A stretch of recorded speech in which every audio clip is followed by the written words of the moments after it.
TV. Kipindi ni mjadala, kuna Mwafrika lakini mchambuzi wetu ni Uncle G. Ikiwa ni siku nzuri kabisa mwezi huu wa pili ambao tuko siku ya mwezi wa tatu. Huu mwezi wa tatu uko mwishoni kabisa na hii ni robo mwaka.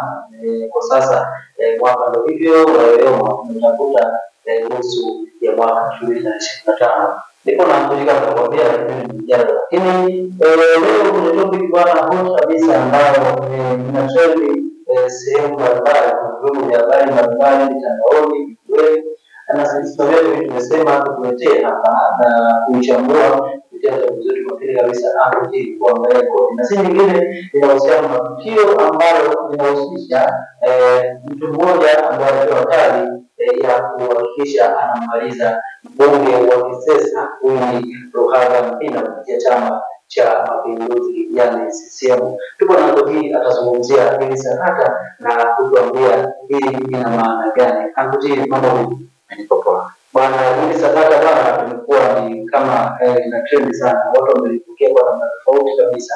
Kwa upande wako kwanza ni sakata la maana gani, lakini pia una maoni gani katika kuchambua kwako? Asante. Kwanza kabisa nimshukuru mtazamaji ambaye amechagua Samia TV kwa kituo chake bora kabisa cha matangazo, na pia kipindi kimepewa nguvu na Ngara Avocado Garden ambao ndio wadhamini wetu, na Ngara Avocado Garden wanajivunia kuwa sehemu ya kutangaza matangazo yao kupitia Samia TV kwa sababu wanauza miche yao ya parachichi katika maeneo mengi nchini Tanzania, hata nje ya wilaya ya Ngara. Basi wanapatikana Kabanga, wilaya Ngara, mkoani Kagera, na ukihitaji unawacheki basi wanakupa huduma ile unayostahili, na nawakaribisha wafanyabiashara wengine wenye biashara zao kuweza kuja kutangaza bidhaa zao kupitia Samia TV. Na tukienda moja kwa moja kwenye sakata ambalo limekuwa trendi kupitia mitandao ya kijamii pamoja na vyombo vya habari mbalimbali, ikiweka pia mijadala mtaani na kwenye baadhi ya vijiwe, ni kinachosadikika kuwa maandalizi ya shambulio dhidi ya mbunge wa Kisesa na si mwingine ni Mheshimiwa Luhaga Mpina. Kuna dada ama binti ambaye yeye ni mkazi wa Meatu kule Simiyu, anafahamika kwa majina ya Pendo Po, ambapo alijitambulisha kupitia press conference ambayo alifanya baadhi ya vyombo vya habari. Akasema kwamba alipigiwa simu na mtu ambaye anaitwa kwa jina la Mbuga, ambaye alimpigia simu na kumwambia kwamba anafahamu kutumia silaha. Yani hii ilikuja hivi, ni kwamba kama wewe una simu yako unapigiwa simu, unaulizwa unajua kutumia kamera, ndipo ilivyokuwa. Sasa kwa huyu ana mafunzo ya kutumia mafunzo ya kiaskari, na nikasema mafunzo ya JKT. Mtakatifu JKT tunamhesabu kama ni askari kwa sababu wanafundishwa mbinu zote za kiaskari na kutumia silaha pia. Lakini swali lile lilimpa changamoto kidogo, ikabidi ahoji kwamba kwa nini unauliza swali kama hilo.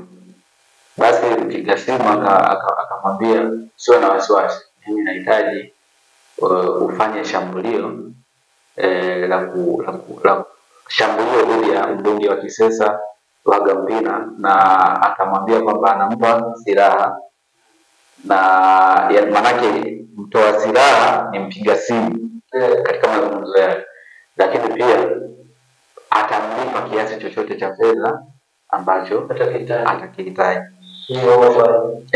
Kwa mwisho wa siku binti yule aliweza kukaa na hiyo siri peke yake, lakini baadaye akaona hii itaniletea shida pia kiusalama, haiko vizuri.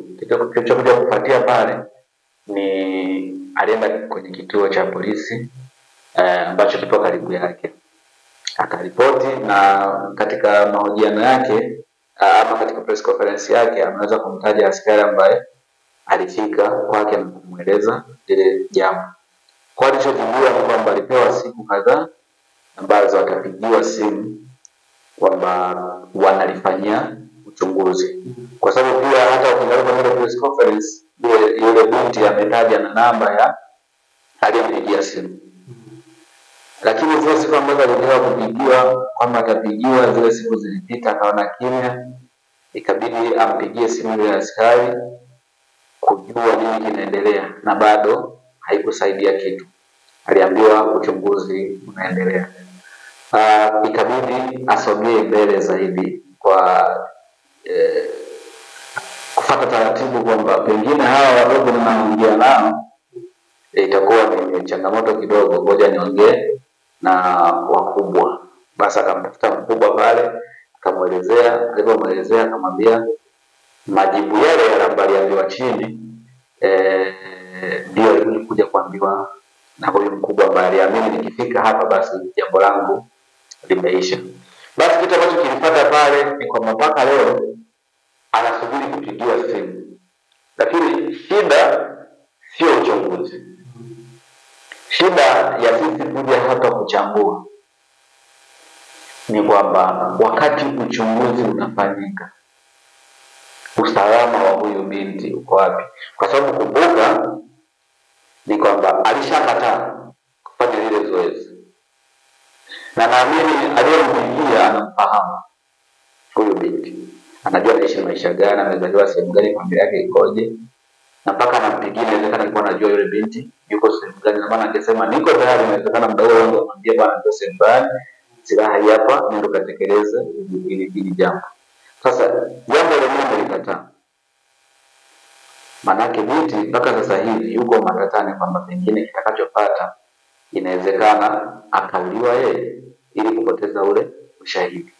Kwa hiyo kwa jeshi la polisi kuna kitu ambacho hapa hakiko sawa, kwa maana kwamba kwenye matukio kama haya, wakati uchunguzi unaendelea, kuna haja ya kuangalia ni jinsi gani ya kuweza kumlinda huyu mtu ambaye amekuja kutoa taarifa kwenye kituo cha polisi ili awe salama, kwa sababu Afrika tunaona kuna wakati yanapelekwa matukio ripoti kwenye vituo vya polisi. Vituo vya polisi vinasema vinachunguza lile jambo, lakini wakati huo vinakuwa vinachunguza wakati bado kuna mtu ambaye usalama wake uko mashakani. Kwa kuna haja ya jeshi la polisi kuangalia kwenye matukio kama haya. Kama mtu anaripoti kitu cha namna hii, maana yake tayari yuko hatarini. Masuala ya uchunguzi yafanyike wakati tayari ameshawekewa usalama, awe na ulinzi na aishi sehemu ambayo usalama umehakikishwa, kwa sababu kwa maelezo ya binti ni mtu ambaye amezaliwa familia ya kawaida sana, familia ambayo pengine hata usalama wa kivamia usiku ni changamoto kwao. Kwa hiyo mimi naona kuna udhaifu ambao uko hapa, na jeshi la polisi linahitajika kufanya jitihada kuweza kuwasaidia watu wa namna hii. Yaani sizungumzie hili binti peke yake, nazungumzia matukio kama haya, kwa sababu huwa yanatokea. Tunaona unakuta kuna migogoro kwenye familia, watu mpaka wanatishiana kukatana mapanga. Unakuta wakati mwingine wanaambiwa rudini nyumbani kwanza, njoeni kituoni kesho. Hii huwa inaleta shida, kwa sababu watu wengine pia wanaweza kupoteza maisha, kwa sababu baada ya pale hujui nini kitaenda kutokea.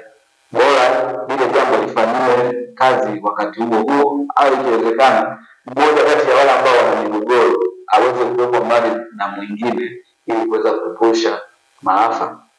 Vitu vya namna hiyo. Yes, sana. Tukio kama hili labda kwa sababu tayari huyo binti ambaye ni tunasema ni victim, ndio ambaye tukio kupigiwa simu na kupewa maelekezo, inaonekana kwa wenzake au ana mashaka, ana ulinzi au ndio, na hospitali ni ulinzi wa wakati huo uchunguzi unaendelea. Na labda pia ni vitu matukio ambayo ni sana, kuna wengine wanaweza kutoka, lakini bado vitu tusema ni jasiri, yaani jasiri kutoka mbele na kuzungumza. Alikaa nayo kwa kipindi fulani, lakini mwisho kaona hata katika kukaa nayo bado atakuwa yeye yuko hatarini. Na labda inaweza kuwa ya hiyo kazi.